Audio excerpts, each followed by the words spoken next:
Que les bénédictions soient. Abish. Abish Adiboye, on m'appelle. Nous nous retrouvons aujourd'hui pour une nouvelle communication. Nous allons parler aujourd'hui de la symbolique des fesses. Pourquoi aujourd'hui nous nous retrouvons à parler de la symbolique des fesses?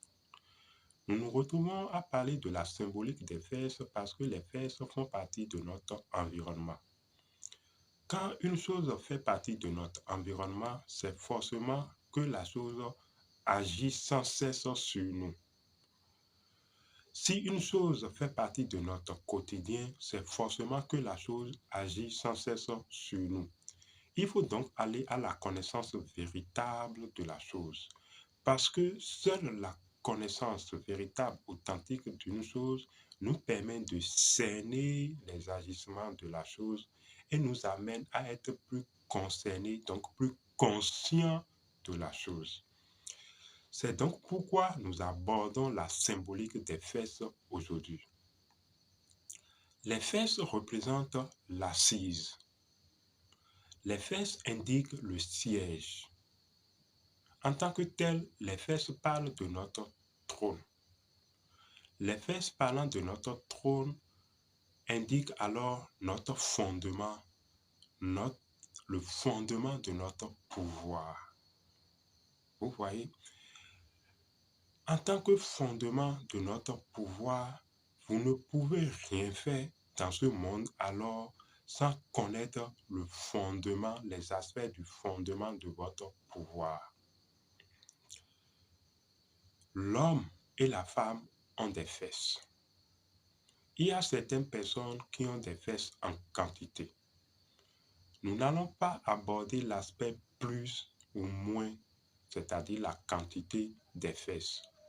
Parce que dans le plus ou le moins, ou la polarité, la loi dit que seule la vibration est identique. Nous allons donc parler de façon identique des fesses. Quand nous disons que seule la vibration est identique, il s'agit de la valeur absolue de la polarité. La valeur absolue de la polarité, c'est-à-dire du moins et du plus, parle seulement de façon vibratoire. Alors, parlons donc de façon vibratoire des fesses. Quand vous observez la femme marcher, vous remarquerez que ses fesses de derrière font globo, globo, globo. C'est un peu comme des globes qui sont posés à côté.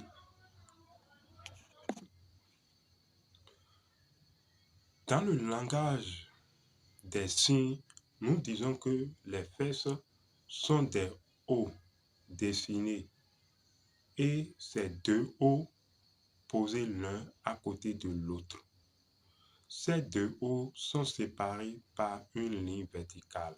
Nous parlons de l'axe vertical.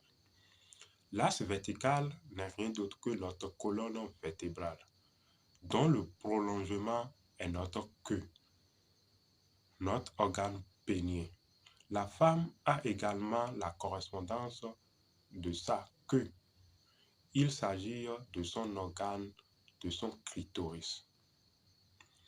Alors, si il se fait que la colonne vertébrale est posée entre les deux globes,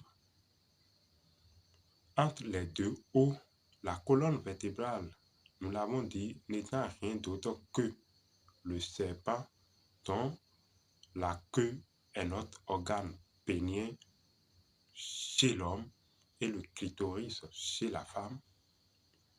Cela signifie que la science qui mène à la connaissance, mais surtout à l'harmonisation des deux os, puisque en métaphysique, les deux os, nous allons vous le dire, représentent les deux terres. Les deux fesses représentent les deux terres. Nous avons donc la terre rouge et la terre blanche. Vous voyez, voilà ainsi représenter les deux fesses. Donc, si la colonne vertébrale, donc le serpent, se retrouve au point de jonction des deux terres, Par la science, donc la connaissance du serpent, vous pouvez maîtriser les deux terres. Vous pouvez maîtriser les deux collines. La science qui mène donc à la maîtrise des deux terres se retrouve donc à la connaissance de l'utilisation de nos organes sexuels. Nous devons aller donc à la recherche de l'utilisation de nos organes sexuels.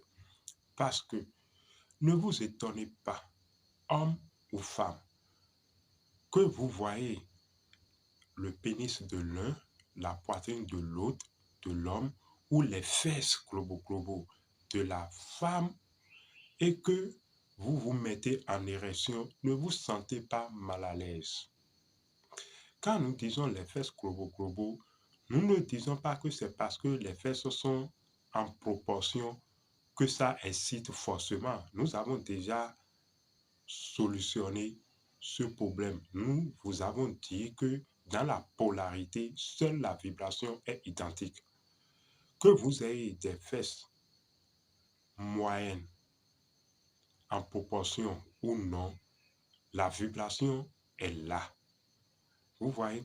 Donc, les fesses représentant les terres, quand la terre se met en activité et quand les deux terres se mettent en activité, vous voyez, même sur la terre, quand la terre est en activité, nous ressentons les chaleurs, les secousses.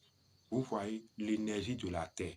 Donc, ces énergies de la terre dressent la colonne vertébrale.